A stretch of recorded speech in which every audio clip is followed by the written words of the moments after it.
Inawezekana hilo jina la kuitwa mgumba umejitakia wewe mwenyewe, mimi sifahamu, lakini kwa sababu gani unaitwa mgumba na majirani na marafiki? Inawezekana mpaka leo hauna mtoto, umekaa muda mrefu bila kushika ujauzito. That's why watu wanakuita wewe ni mgumba, kwa sababu miaka imeenda, lakini pia hauna mtoto. Ukiangalia muda huu una miaka 30.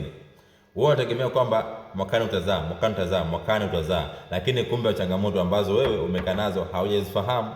Kwa sababu hujazifahamu, haujafanya vipimo, na kama umefanya vipimo hautaki kuzitoa hizo changamoto zako. Kwa mfano, una uvimbe kwenye kizazi lakini mirija yako imeziba, ovary zimeshambuliwa kwa maana una vimbe maji.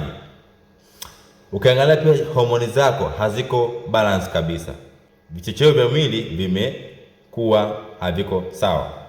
Sasa hivi vyote vinakufanya wewe ukaenda kuitwa mgumba, kwa sababu kutungwa kwa mimba, hivyo vyote huwa vinategemea mirija iwe sawa, ovary ziwe sawa, lakini pia mji wa uzazi pasiwe na changamoto yote, aidha uvimbe ama kansa, lakini pia homoni zako ziwe sawa sawa. Lakini inawezekana kuna kimoja hapo cha kwako hakipo sawa, ndio maana mpaka leo unaitwa mgumba.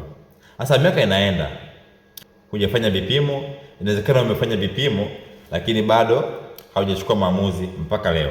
Sasa maamuzi ni kwako wewe na changamoto zako. Uitwe mama ama ujishukuru kutokuitwa mama.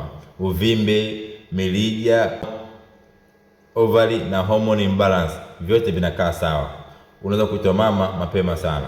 Chukua hatua. Kumbuka hii ni Self Made na Tiba. Until next time.